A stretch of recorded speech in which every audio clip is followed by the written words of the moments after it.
May 20th, 2023, 11:47 a.m. Bakhmut, Donetsk Oblast. A Wagner Group assault wave advances. 73 men. Convicted criminals released from prison. 2 weeks training. No body armor. Minimal ammunition. Orders: advance or die. Behind them, barrier troops with machine guns. Ahead, Ukrainian defensive positions with overlapping fields of fire. They advance. Ukrainian forces open fire. 30 seconds later, 41 are dead. 23 wounded. 9 continue attacking. 3 reach Ukrainian trenches. Hand-to-hand combat. All 3 killed within minutes. Total time from advance to complete casualty: 4 minutes, 17 seconds. This is one assault wave. One morning, one small sector of Bakhmut. Wagner conducted hundreds of these assaults daily for 9 months. 20,000 Wagner casualties total, possibly higher. The bloodiest urban battle of the 21st century, all for one mid-sized Ukrainian city with no strategic value. This is MilitaryReport. And what happened in Bakhmut wasn't war. It was industrial-scale human sacrifice, where convicts were ammunition, where lives were traded for meters, where the calculation was simple: keep sending waves until Ukrainians run out of bullets or resolve, whichever comes first. The question isn't whether Wagner captured Bakhmut. They did. Eventually. After 9 months, 20,000 dead. The question is why? Why continue when casualties became unsustainable? Why keep attacking when every tactical analysis said it was madness? Why did Yevgeny Prigozhin, Wagner's commander, personally commit to a battle that destroyed his force? Official Wagner statements during battle: triumphant. Another block captured. Enemy resistance collapsing. Victory imminent, all while casualty rates reach 70–80% per assault wave. All while replacement convicts arrived by the thousands. All while military analysts worldwide watched in horror at tactics not seen since World War I. Ukrainian statements: defiant. Bakhmut holds. Meat grinder works. Russian casualties catastrophic. All accurate. All incomplete. Because the question wasn't whether Ukrainians were inflicting massive casualties. They demonstrably were. Question was whether those casualties mattered to Wagner's calculation. Stay with me. Because the detail that explains Bakhmut, why 20,000 men died for one city, isn't about tactics or strategy. It's about ego, political competition, and the grotesque calculation that convict lives are expendable resources to be consumed for prestige.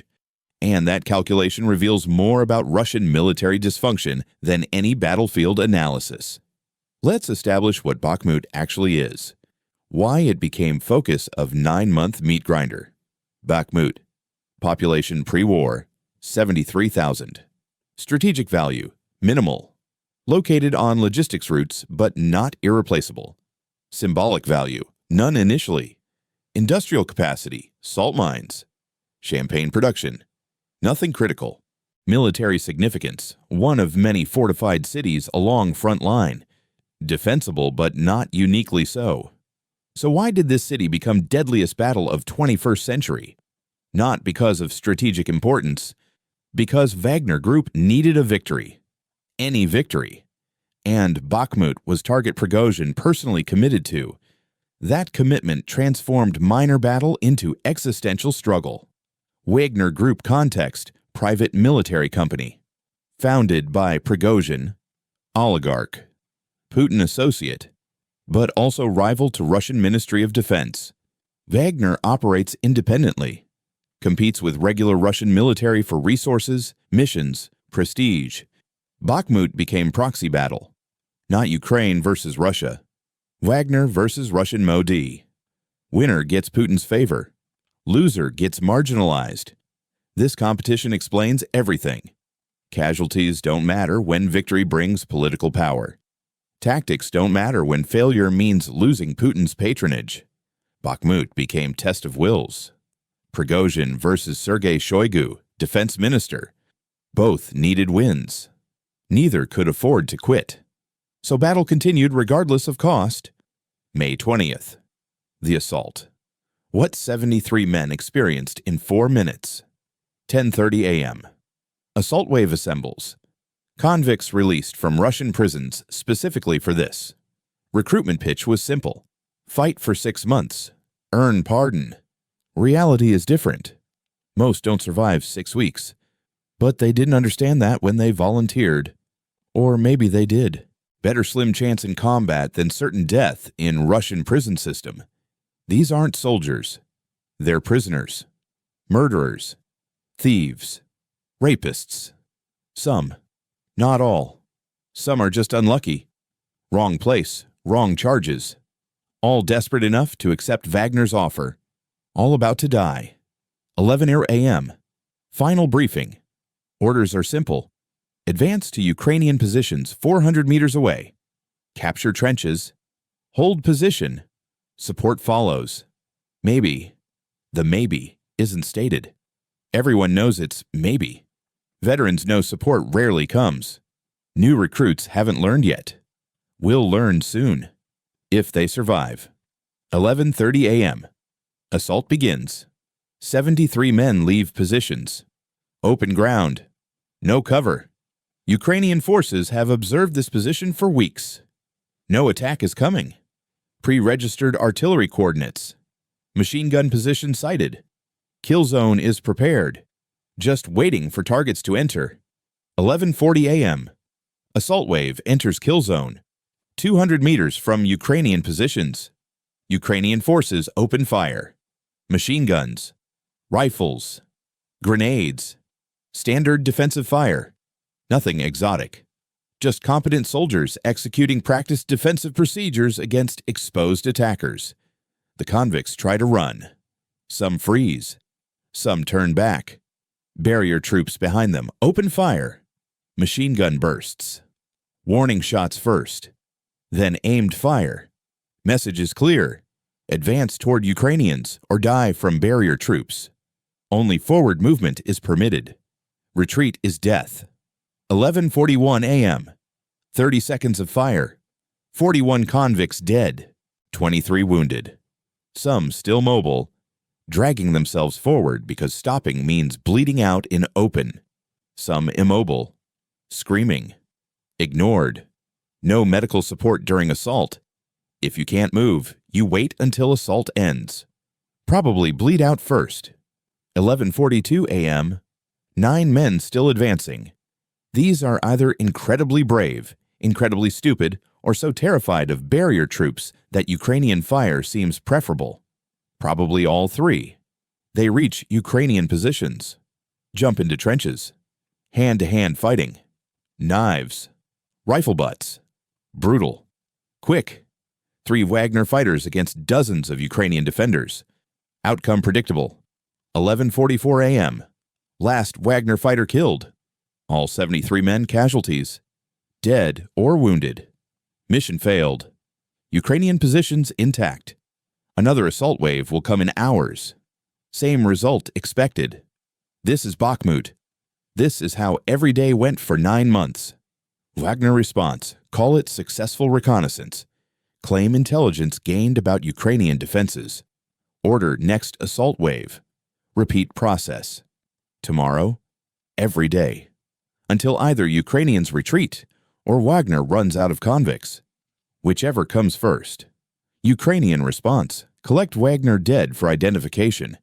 Document war crimes if any. Treat Wagner wounded if captured. Standard procedure. Then prepare for next assault wave. Reload ammunition. Rest briefly. Wait. Next wave always comes. This cycle repeated hundreds of times. Wagner conducted multiple assault waves daily across multiple sectors. Each wave similar casualties. 60–80% loss rate per assault. Yet assaults continued.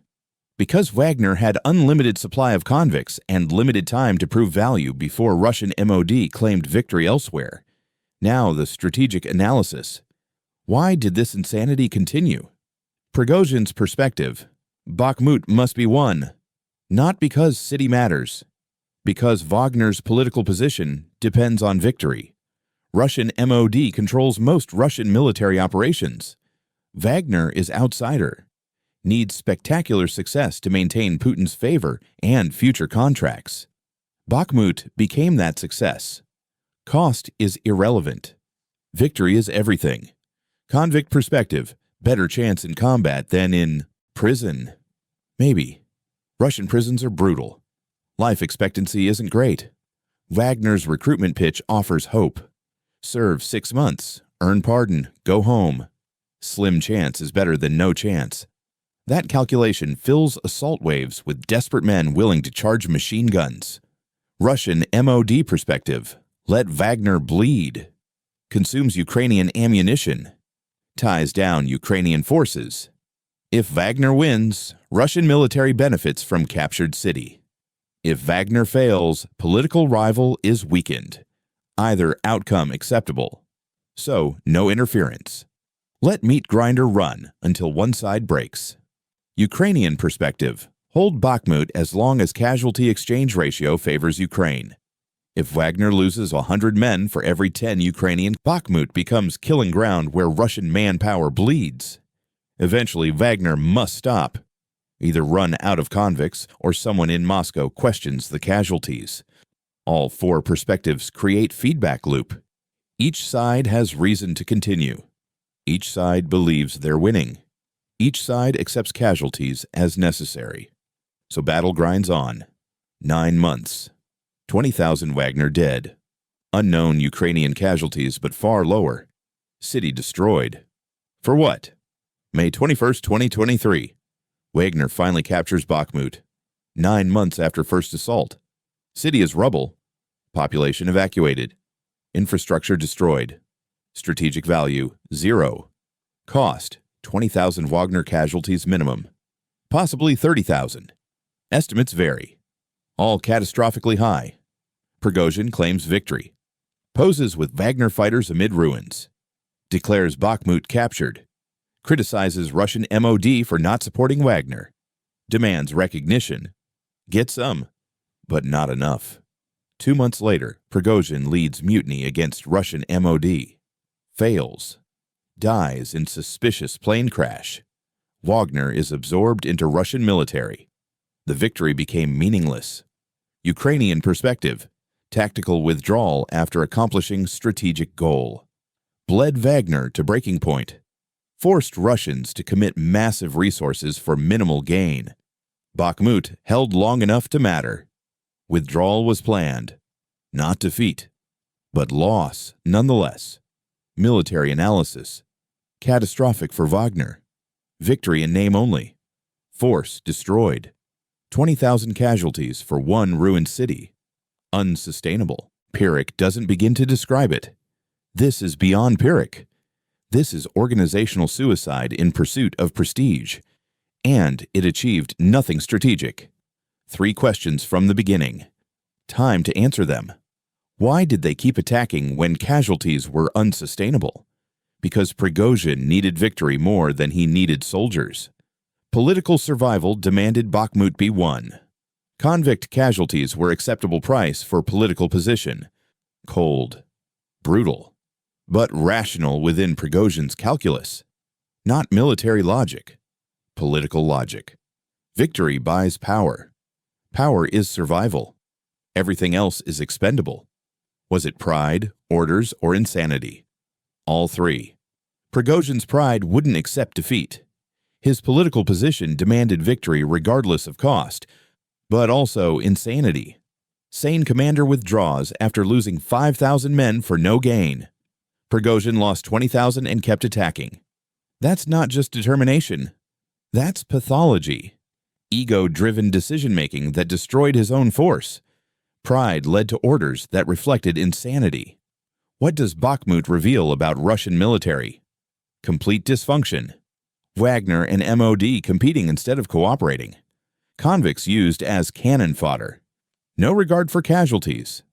Political considerations overriding military ones. Victory measured in prestige rather than strategic gain. All hallmarks of military that's broken institutionally even if still functioning tactically. Bakhmut is microcosm of larger problems. The lesson from Bakhmut is that ego can consume armies. Prigozhin's need to prove Wagner's worth destroyed Wagner. 20,000 men died for his prestige. City captured meant nothing strategically. 2 months later, Prigozhin was dead. Wagner was dissolved. The victory that cost everything accomplished nothing. This is Military Report. We analyze the battles that define wars. And Bakhmut defines modern Russian military's fundamental dysfunction, where political competition matters more than casualties, where convicts are ammunition, where 9 months of industrial slaughter produces nothing of strategic value. That's not military effectiveness. That's organizational insanity. The ruins of Bakhmut remain contested. Front lines shift. City changes hands. Nobody cares anymore. The strategic irrelevance is complete. 20,000 men died for nothing. Their deaths bought Prigozhin 2 months of prestige before he died. That's the cost-benefit ratio. Catastrophic doesn't begin to describe it. Subscribe to Military Report. Because in modern warfare, ego kills armies. Prigozhin's pride consumed Wagner. Bakhmut became meat grinder because one man couldn't accept military reality. 20,000 casualties later, reality won anyway. That's the lesson. Reality always wins. Question is, how many die before ego accepts it? 20,000 Wagner casualties. Convicted criminals. Desperate men. All dead for one man's pride. City destroyed. Force destroyed. Commander dead. Nothing gained. Everything lost. That's Bakhmut. Bloodiest battle of 21st century. Most pointless too. If you think military operations should be driven by strategy rather than ego, type Military Report in comments. If you think Bakhmut was justified by political necessity, tell me how. Because that debate matters. Determines whether we learn from this catastrophe or repeat it. Real battles, real tactics, real consequences. Stay informed.